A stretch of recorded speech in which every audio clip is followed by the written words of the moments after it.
পুলিশের কাজে শরীরে বহনযোগ্য ক্যামেরার ব্যবহার এখন নেই বললেই চলে।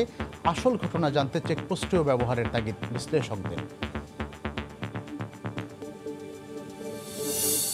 মুমূর্ষু রোগীর জন্য স্যালাইন উৎপাদনকারী একমাত্র প্রতিষ্ঠান আইপিএইচ বন্ধ। সরকারি হাসপাতালে সরবরাহ নিয়ে শঙ্কা, বাড়বে ভোগান্তি। এবং বিমান চলাচল কম হলেও আকাশচুম্বী টিকিটের চাহিদা, সুযোগ বুঝে 2 থেকে 3 গুণ বাড়তি দাম রাখার অভিযোগ। বিপাকে করোনায় আটকে পড়া প্রবাসীরা।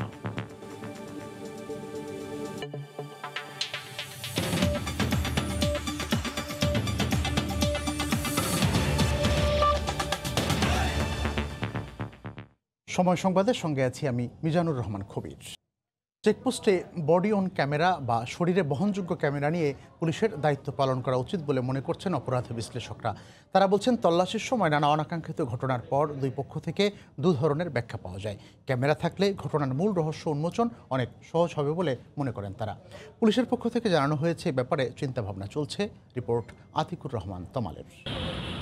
কবছর আগে ঢাকাতেও ট্রাফিক পুলিশকে দেওয়া হয় এই বডি অন ক্যামেরা। পুলিশের তথ্য বলছে, এই ক্যামেরার কারণে যানবাহন চালকেরা পুলিশের সঙ্গে কথোপকথনে ছিলেন সাবধানে। যদিও ক্যামেরাটির ব্যবহার এখন অনেকটাই কাগজে কলমে। অপরাধ বিশ্লেষকরা বলছেন, এই বডি অন ক্যামেরা ব্যবহার করা উচিত প্রতিটি চেকপোস্টে। আমাদের এই আধুনিক আইন পুলিশ বাহিনীর বা আধুনিক সমাজ ব্যবস্থায় টেকনোলজির যে একটা বিরাট অবদান, টেকনোলজির ব্যবহার যে ক্রিমিনালরা বিভিন্নভাবে করছে, সেটাও কিন্তু আসলে এনকাউন্টার করার জন্য আমি মনে করি এ ধরনের ব্যবস্থা খুবই জরুরি। এ ব্যাপারে পুলিশ দফতরের মিডিয়া সেলে 2 দিন ফোন করে এবং 1 দিন মেসেজ পাঠিয়ে দায়িত্বপ্রাপ্ত কর্মকর্তার কোনো সাড়া পাওয়া যায়নি। যদিও ডিএমপি বলছে ব্যাপারটি ভেবে দেখবেন তারা। চেকপোস্টগুলোতে বডি অন ক্যামেরা প্রোভাইড করা যায় কিনা সেটা নিয়ে আমরা চিন্তা ভাবনা করছি। প্রথমে পরীক্ষামূলকভাবে হয়তো চালু করব, পরবর্তীতে ব্যাপকভাবে এটা চালু করার চেষ্টা করব। বডি অন ক্যামেরার ফুটেজ ইচ্ছে করলেই মুছে ফেলার কোনো সুযোগ নেই। সংশ্লিষ্টরা বলছেন, অবসরপ্রাপ্ত সেনা কর্মকর্তা সিনহার সেদিনের ঘটনা রেকর্ড করা গেলে সেদিন আসলে চেকপোস্টে কী ঘটেছিল সেটি সহজেই দৃশ্যমান হতো। আতিকুর রহমান তামাল, সময় সংবাদ, ঢাকা। কোনো বিকল্প ব্যবস্থা না করেই মুমূর্ষু রোগীর জন্য খুবই গুরুত্বপূর্ণ 3% সোডিয়াম ক্লোরাইড স্যালাইন উৎপাদনকারী একমাত্র প্রতিষ্ঠান আইপিএইচ বন্ধ করেছে ওষুধ প্রশাসন অধিদপ্তর। অথচ সরকারি হাসপাতালে স্যালাইনের বড় যোগানদাতা এটি। বিশেষজ্ঞরা বলছেন, মন্ত্রণালয়ের অদক্ষতা আর নজরদারির অভাবেই এই প্রতিষ্ঠানের এমন পরিণতি। রিপোর্ট রাশেদ লিমনের। স্বাধীনতার পর থেকেই দেশের আইভি ফ্লুইড বা স্যালাইনের বড় যোগানদাতা জনস্বাস্থ্য ইনস্টিটিউট আইপিএইচ। সরকারি হাসপাতালে নির্দিষ্ট এই স্যালাইনের বড় অংশের সরবরাহকারী এই প্রতিষ্ঠান। আর মুমূর্ষু রোগীদের জন্য অত্যাবশ্যকীয় 3% সোডিয়াম ক্লোরাইডের একমাত্র যোগানদাতা আইপিএইচ। অথচ ঝুঁকিপূর্ণ কারখানা, অস্বাস্থ্যকর পরিবেশ, অদক্ষ জনবল সহ নানা কারণ দেখিয়ে গত 15 জুন বন্ধ করে দেয়া হয় দেশের একমাত্র সরকারি জৈব ঔষধ উৎপাদনকারী প্রতিষ্ঠানটি। আর এজন্য প্রতিষ্ঠানটির কর্তা ব্যক্তিদের অবহেলাকেই দুষছেন ঔষধ প্রশাসন। কারণদর্শন নোটিশের জবাবটা আমরা সেই প্রতিষ্ঠান থেকে পাইনি। যেহেতু মানসম্মত ঔষধ উৎপাদন ও মান নিয়ন্ত্রণের তার সেই ব্যবস্থা নাই, সেজন্য আমরা সেটা বন্ধ করে দিয়েছি। এদিকে ঔষধ প্রশাসন বেশ কিছু বেসরকারি প্রতিষ্ঠান থেকে প্রয়োজনীয় স্যালাইন নেওয়ার নির্দেশনা দিলেও 3% সোডিয়াম ক্লোরাইড স্যালাইন পাওয়া নিয়ে সংশয় হাসপাতাল কর্তৃপক্ষের। 0.3% সোডিয়াম ক্লোরাইড এটা অত্যন্ত ঝুঁকিপূর্ণ। রোগীদের স্যালাইনটি যদি না দেওয়া হয় অনেক সময় মৃত্যুর ঝুঁকি থাকে অনেক বেশি। এইটি আমাদের আইপিএস থেকে সাপ্লাই দেওয়া হতো। এটা বাইরে 2-1টি কোম্পানির হয়তো 3% সোডিয়াম ক্লোরাইড এটা থাকতে পারে, কিন্তু খুব একটা আমরা কোনো জায়গায় আমরা পাই না। 2019 জুলাই থেকে 2020 15 জুন পর্যন্ত দেশের 119টি সরকারি হাসপাতালে 8,58,500 ব্যাগ স্যালাইন সরবরাহ করেছে আইপিএস। বিকল্প ব্যবস্থা না করেই এমন একটি প্রতিষ্ঠান বন্ধ করে দেয়া ঠিক হয়নি বলছেন বিশেষজ্ঞরা। দেশের একটা প্রতিষ্ঠান চোখের সামনে এরকম ভাবে জরাজীর্ণ হয়ে গেল, এটা তো মন্ত্রণালয়েরই অধীনে একটা প্রতিষ্ঠান, সুতরাং মন্ত্রণালয় অবশ্যই দায় এড়াইতে পারে না, এবং এই দায়টা সুনির্দিষ্টভাবে কার সেটা আসলে খুঁজে বের করা দরকার। এখনো প্রায় 50,000 ব্যাগ স্যালাইন মজুদ থাকলেও তা সরবরাহের অনুমতি পায়নি আইপিএইচ। যদিও দফায় দফায় নোটিশ পেলেও কারখানা সংস্কারে কেন উদ্যোগ নেওয়া হয়নি সে বিষয়ে কথা বলতে রাজি হয়নি কর্তৃপক্ষ। রাশেদ লিমন, সময় সংবাদ, ঢাকা। স্বাভাবিকের তুলনায় একেবারে কম বিমান চলাচল, কিন্তু টিকিটের চাহিদা আকাশচুম্বী। এতে চরম দুর্ভোগের মুখে চট্টগ্রামের প্রবাসীরা। নানা কাঠখড় পুড়িয়েও মিলছে না কাঙ্ক্ষিত টিকিট। এই সুযোগে 2 থেকে 3 গুণ টিকিটের বাড়তির দাম রাখছে এয়ারলাইন্সগুলো। মধ্যপ্রাচ্যের দেশ বাহরাইন যাওয়ার 40,000 টাকার টিকিট 1,40,000-এও মিলছে না। একইভাবে অন্যান্য গন্তব্যের বিমান টিকিটের দামও বেশ চড়া। বিস্তারিত জানাচ্ছেন কমল দে। করোনাকালীন সময়ে ছুটি কাটাতে দেশে আসা প্রবাসীদের দুর্ভোগ থেকে যেন মুক্তি মিলছে না। একদিকে 72 ঘন্টার মধ্যে করোনা নেগেটিভ প্রতিবেদন জোগাড়, এখন তার সাথে যুক্ত হয়েছে চাহিদা অনুযায়ী যাত্রার বিমান টিকিট না পাওয়া। আবার দেন দরবার করে টিকিট পাওয়া গেল দাম আকাশ ছোঁয়া। টিকিট ছিল ভাই আগে আসা যাওয়া মাত্র 60,000 টাকা, এখন এই জায়গায় আমাকে 1,20,000 টাকা দিয়ে টিকিটটা করতে হয়েছে। অনেক ভোগান্তি হয়েছে, আমি অনেক জায়গা খুঁজছি, পাই না টিকিট, করিও ক্যান্সেল হয়ে যায়, ক্যান্সেল হয়ে যায়। যাত্রীরা করোনাকালীন অবস্থায় এখানে ছুটিতে এসে আটকা পড়ছে, তাদের জন্য যে ফেয়ার বর্তমানে চলতেছে এটা 3 গুণ 4 গুণ বেশি। ট্রাভেল এজেন্টের দেওয়া তথ্য অনুযায়ী বর্তমানে চালু থাকা প্রতিটি গন্তব্যের টিকিটের দাম 2 থেকে 3 গুণ বেশি। স্বাভাবিক সময়ে বাহরাইনের টিকিটের দাম 35 থেকে 40,000 টাকা হলো এখন বিক্রি হচ্ছে 75 থেকে 1.5 লাখ টাকায়। একইভাবে নিউ ইয়র্কের 65,000 টাকার টিকিটের দাম 2.5 লাখ, আর 40,000 টাকার দুবাইয়ের টিকিট বিক্রি হচ্ছে 1 লাখ টাকায়। 1,40,000 10 তারিখেরটা ক্যান্সেল হয়ে আবার 12 তারিখে গেছে 1,70,000 টাকা দিই। এয়ারলাইন্স কোম্পানি যেটা করতেছে, টিকিটটা আপনার প্রথমে বিক্রি করতেছে, এরপরে যখন আপনার ফ্লাইটটা ক্লোজ হয়ে আসতেছে ক্যান্সেল করে দিচ্ছে। বিমান মন্ত্রণালয়ের কাছে এবং সংশ্লিষ্ট যারা আছে তাদের কাছে আমরা জোর দাবি জানাচ্ছি ওটা যেন দ্রুত নিষ্পত্তি করার চেষ্টা করেন। বাংলাদেশ বিমান ছাড়াও 60টির বেশি বিমান সংস্থা করোনাকালীন এই সময়ে বাংলাদেশ থেকে বিভিন্ন গন্তব্যে যাতায়াত করছে। যাত্রী পরিবহনে বিমানের সংখ্যা বর্তমানে প্রয়োজনের তুলনায় একেবারে কম। এই অবস্থায় যাত্রীদের দুর্ভোগ কমাতে বিমানের সংখ্যা বাড়ানোর কথা বলছেন ট্রাভেল এজেন্সির মালিকেরা। আরও কিছু বেশি সংখ্যক ফ্লাইট বাড়ানো হোক, বাড়ানো হইলে এই যে গরিব যাত্রীগুলো যারা আছে তাদের ভিসা চলে যাচ্ছে, তারা অন্তত কম পয়সা যেতে পারবে। টিকিটের বাড়তি দাম রাখার ব্যাপারে এয়ারলাইন্সগুলো কোনো আনুষ্ঠানিক বক্তব্য দেয়নি। প্রতিদিন ঢাকা হয়ে চট্টগ্রামের 500-র বেশি প্রবাসী বিমানে যাতায়াত করছেন। কমল দে, সময় সংবাদ, চট্টগ্রাম। যৌক্তিক কোনো কারণ ছাড়াই দিনাজপুরের চালের বাজার আবার অস্থিতিশীল হয়ে উঠেছে। সপ্তাহের ব্যবধানে প্রকারভেদে সব ধরনের চাল কেজিতে 3 থেকে 4 টাকা পর্যন্ত বেড়েছে। এজন্য মিল মালিকদের সিন্ডিকেটকে দুষছেন পাইকার ও খুচরা বিক্রেতারা। তবে মিল মালিকরা বলছেন ধানের বাজারের সঙ্গে সঙ্গতি রেখেই চাল বিক্রি হচ্ছে। গোলাম নবী দুলালের পাঠানো তথ্য, মনজিদ আলম শিমুলের তোলা ছবি নিয়ে রিপোর্ট। দিনাজপুরের বাজারে আবারও চালের দাম বেড়েছে। গত কয়েক মাসে সরবরাহের কোনো ঘাটতি না থাকলেও 4 দফা চালের মূল্য বৃদ্ধি পেয়েছে। এবার সপ্তাহ ব্যবধানে সব ধরনের চালের দাম 50 কেজির প্রতি বস্তায় বেড়েছে 150 থেকে 200 টাকা পর্যন্ত। চালের মূল্য বৃদ্ধির কারণ হিসেবে মিল মালিকদের সিন্ডিকেটকে দুষছেন পাইকার ও খুচরা বিক্রেতারা। ওরা বেশি দামে ধরে বিধায় আমাদের বেশি দামে বাড়াই দিতে হয়, আবার ওরা কমাই দিলে আমরা অটোমেটিক কমাই দিয়ে বিক্রি করি।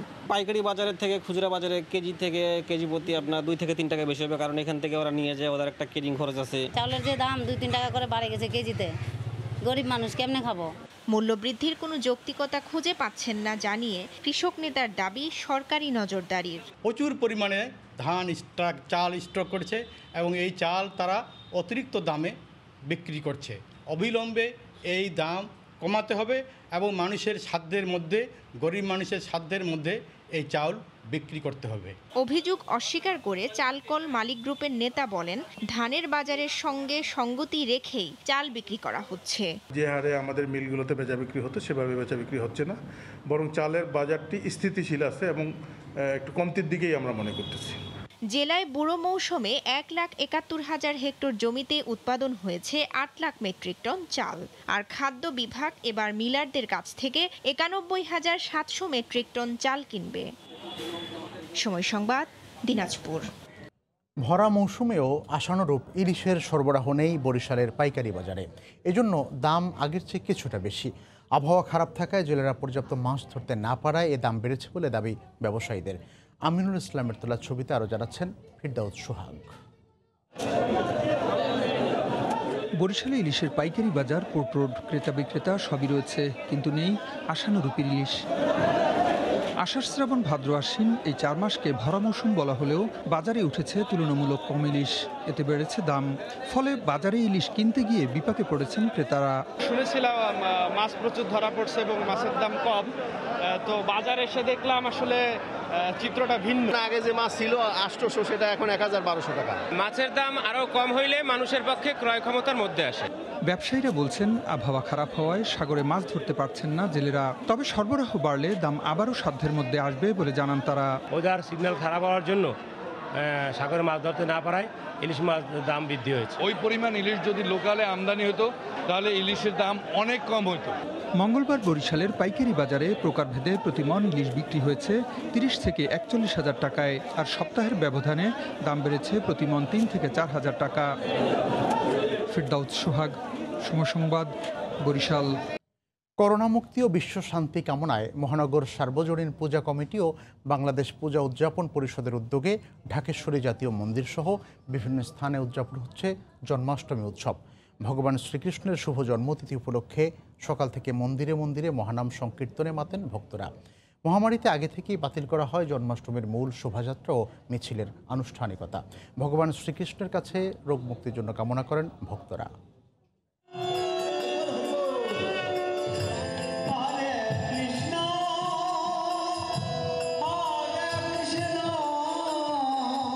করোনার কারণে আগেই বাতিল মিছিল শোভাযাত্রা। মঙ্গলবার সকাল থেকেই মন্দির প্রাঙ্গণে হরে কৃষ্ণ মহানাম সংকীর্তনে মাতেন ভক্তরা।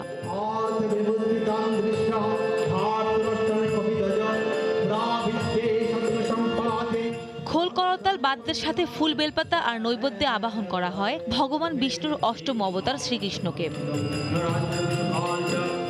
নাম সংকীর্তন শেষে চন্দন ঘৃত মধু মিলিয়ে 108টি উপচার আহুতি দেওয়া হয় যজ্ঞের আগুনে।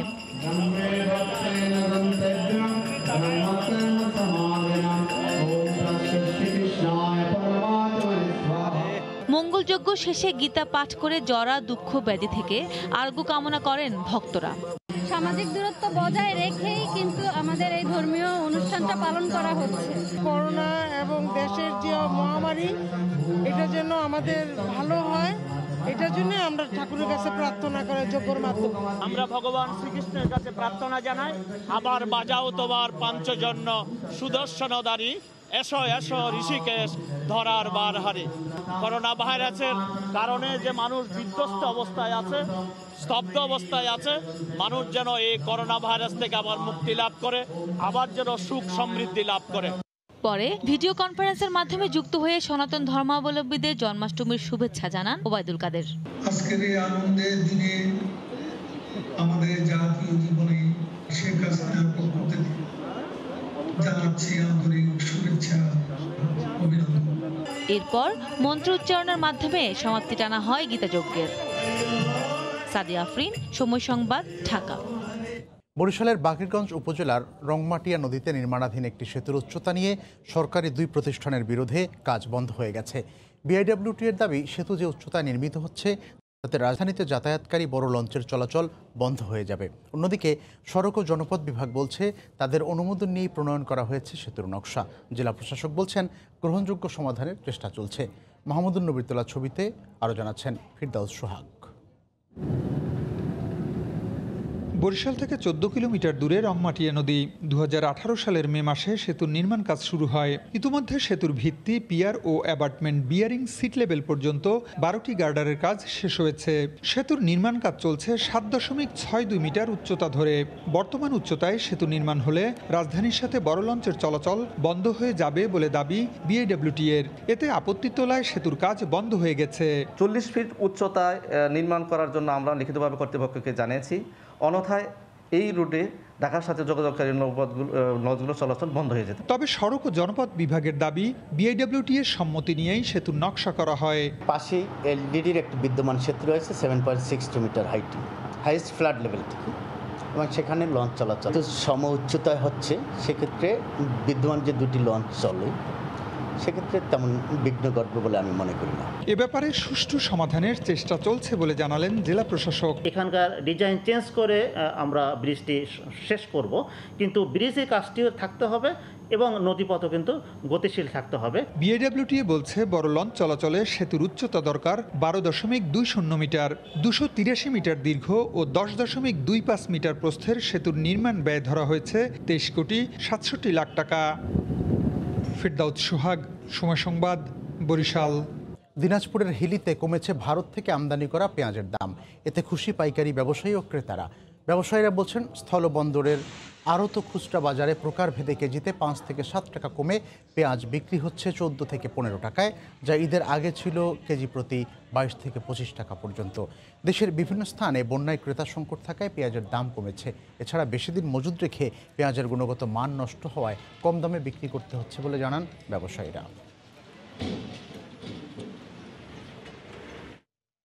টিআরপি র্যাঙ্কিংয়ে দেশের 1 নম্বরে থাকা সময় টেলিভিশনের ইউটিউব চ্যানেল এখন 70 লাখ সাবস্ক্রাইবারের পরিবার। সাবস্ক্রিপশনের দিক থেকে আগেই দেশের ইউটিউব চ্যানেলগুলোর মধ্যে শীর্ষস্থানে অবস্থান করছে সময় টিভির এই ডিজিটাল প্ল্যাটফর্মটি। মঙ্গলবার রাত 12:59 70 লাখ সাবস্ক্রিপশনের নতুন মাইলফলকে পা রেখেছে ইউটিউব চ্যানেলটি। যাত্রার মাত্র 2.5 বছরই সাবস্ক্রাইবারের বিবেচনায় দেশের টেলিভিশন চ্যানেলগুলোর মধ্যে শীর্ষস্থানে অবস্থান দখল করছে সময় টিভির ডিজিটাল প্ল্যাটফর্ম। এর আগে সাফল্যের স্বীকৃতি হিসেবে ইউটিউব থেকে সিলভার বাটন অ্যাওয়ার্ড ও পরে গোল্ড বাটন অ্যাওয়ার্ডও অর্জন করে চ্যানেলটি। পাশাপাশি দ্রুততম সময়ে অধিক সাবস্ক্রাইবার ও দর্শকের কাছে গ্রহণযোগ্যতার জন্য প্রশংসা কুড়িয়েছে ইউটিউবের কাছ থেকে। এই সাফল্যের সঙ্গী হওয়ার জন্য সাবস্ক্রাইবার, দর্শক ও শুভাকাঙ্ক্ষীদের ধন্যবাদ এবং কৃতজ্ঞতা জানিয়েছে সময় মিডিয়া লিমিটেড কর্তৃপক্ষ।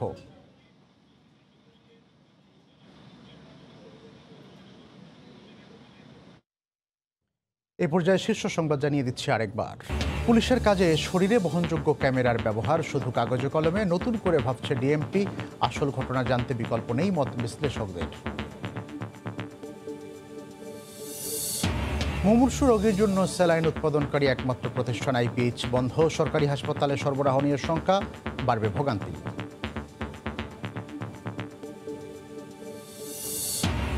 এবং বিমান চলাচল কম হলেও আকাশচুম্বী টিকিটের চাহিদা, সুযোগ বুঝে 2 থেকে 3 গুণ বাড়তি দাম রাখার অভিযোগ।